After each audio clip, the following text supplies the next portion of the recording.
ಮೈಸೂರು ವಿಶ್ವವಿದ್ಯಾಲಯ ವಿಜ್ಞಾನ ಮತ್ತು ಪೋಷಣ ಅಧ್ಯಯನ ವಿಭಾಗ ವತಿಯಿಂದ ಮೈಸೂರಿನಲ್ಲಿಂದು ರಾಷ್ಟ್ರೀಯ ನವಜಾತ ಶಿಶುಗಳ ಆರೈಕೆ ಸಪ್ತಾಹ ಅಂಗವಾಗಿ ವಾಕಥಾನ್ ಹಮ್ಮಿಕೊಳ್ಳಲಾಗಿತ್ತು.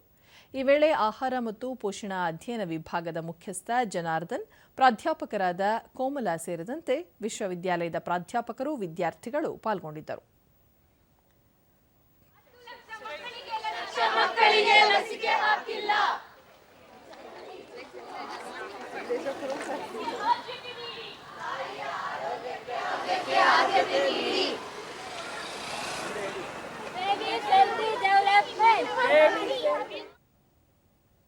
ಬಳಿಕ ಪ್ರೊಫೆಸರ್ ಜನಾರ್ದನ್, ನವಜಾತ ಹೆಣ್ಣು ಶಿಶುಗಳ ಸಾವಿನ ಪ್ರಮಾಣ ಹೆಚ್ಚುತ್ತಿರುವ ಹಿನ್ನೆಲೆಯಲ್ಲಿ ಅದನ್ನು ತಡೆಗಟ್ಟುವ ಉದ್ದೇಶದಿಂದ ಜಾಗೃತಿ ಕಾರ್ಯಕ್ರಮ ಹಮ್ಮಿಕೊಳ್ಳಲಾಗಿದೆ.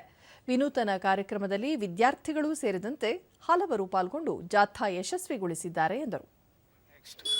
I congratulate the Department of Studies in Food Science and Nutrition for arranging this very important program to bring awareness to the common public.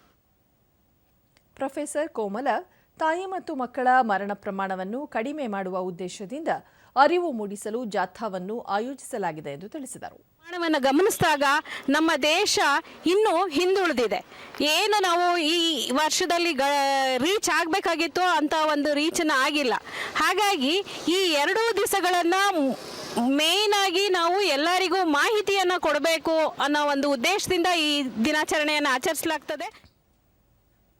ವಿದ್ಯಾರ್ಥಿನಿ ಸಂಗೀತ, ಗ್ರಾಮೀಣ ಪ್ರದೇಶದಲ್ಲಿ ಮಹಿಳೆಯರು ಹೆಚ್ಚು ಮೂಢನಂಬಿಕೆಗೆ ಒಳಗಾಗುವುದರಿಂದ ಆರೋಗ್ಯದ ಮೇಲೆ ಪರಿಣಾಮ ಬೀರುತ್ತದೆ. ಈ ಬಗ್ಗೆ ಅರಿವು ಮೂಡಿಸುವ ಪ್ರಯತ್ನ ಇದಾಗಿದೆ. ಮಕ್ಕಳು ಆರೋಗ್ಯ ಮುಂದಕ್ಕೆ ಚೆನ್ನಾಗಿರ್ಲಿ ಅನ್ನೋ ಕಾರಣಕ್ಕೋಸ್ಕರ ನಾವು ಈ ಜಾಥಾನ ಮಾಡ್ತಿದ್ದೀವಿ.